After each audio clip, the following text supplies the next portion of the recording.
Hello, this is Tony Heller from RealClimateScience.com, setting the record straight about computers. I spent 30 years in the computer hardware and software business, and odds are I helped design the microprocessor which is currently inside of your computer. In 1994, I was given this award by the PowerPC design team in Austin, Texas. This was a joint collaboration between Apple, IBM, and Motorola. The text on the plaque reads, "The PowerPC 604 RISC microprocessor, made functional by Tony Debug God Heller." The point that I'm trying to make by showing this plaque is that I have a very thorough understanding of how computer hardware and computer software works. Computers do not make mistakes. They do exactly what they're told to do.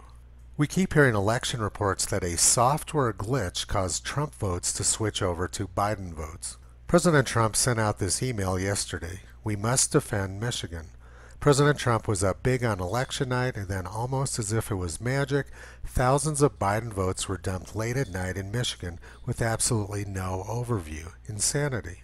And the news out of Michigan has confirmed what President Trump was saying. Election officials in Antrim County investigate skewed election results. Antrim County election results corrected after software issues skewed initial results. What happened was that Biden won in a county in Michigan which was overwhelmingly Republican. This made people suspicious, so they went back and counted the votes by hand. And after the votes were properly counted, President Trump won by a large majority. So election officials tried to blame the problem on a software issue. But as I already pointed out, there's no such thing as a software glitch. Computers do exactly what they're told to do by the software which is driving them. The core of the software for counting votes is actually incredibly simple. If the vote is for Biden, Biden's count increases by 1. And if the vote is for Trump, Trump's count increases by 1. That's all there is to it.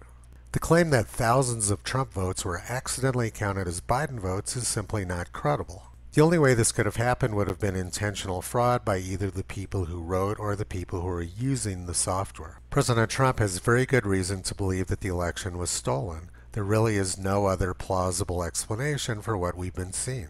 Georgia was another state where President Trump was way up, and at the last minute, suddenly Biden won. Once again, this was caused by what was blamed on machine glitches. Again, this story is not credible, and to make it even worse, it turns out that the software was updated the day before the election.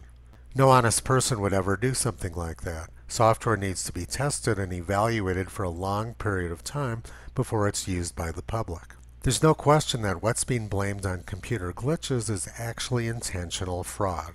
In Wisconsin, for many hours after the election, President Trump was consistently getting a higher percentage of the votes than Joe Biden. And then suddenly around 4 o'clock in the morning, the day after the election, the voting suddenly flipped over from favoring Trump to favoring Biden.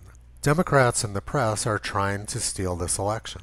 The same people who spent many years investigating imaginary election hacking in the 2016 election are doing everything they can to cover up obvious election hacking in the 2020 election. And to make matters worse, they use their fake Russia collusion investigations to hack the 2018 congressional election.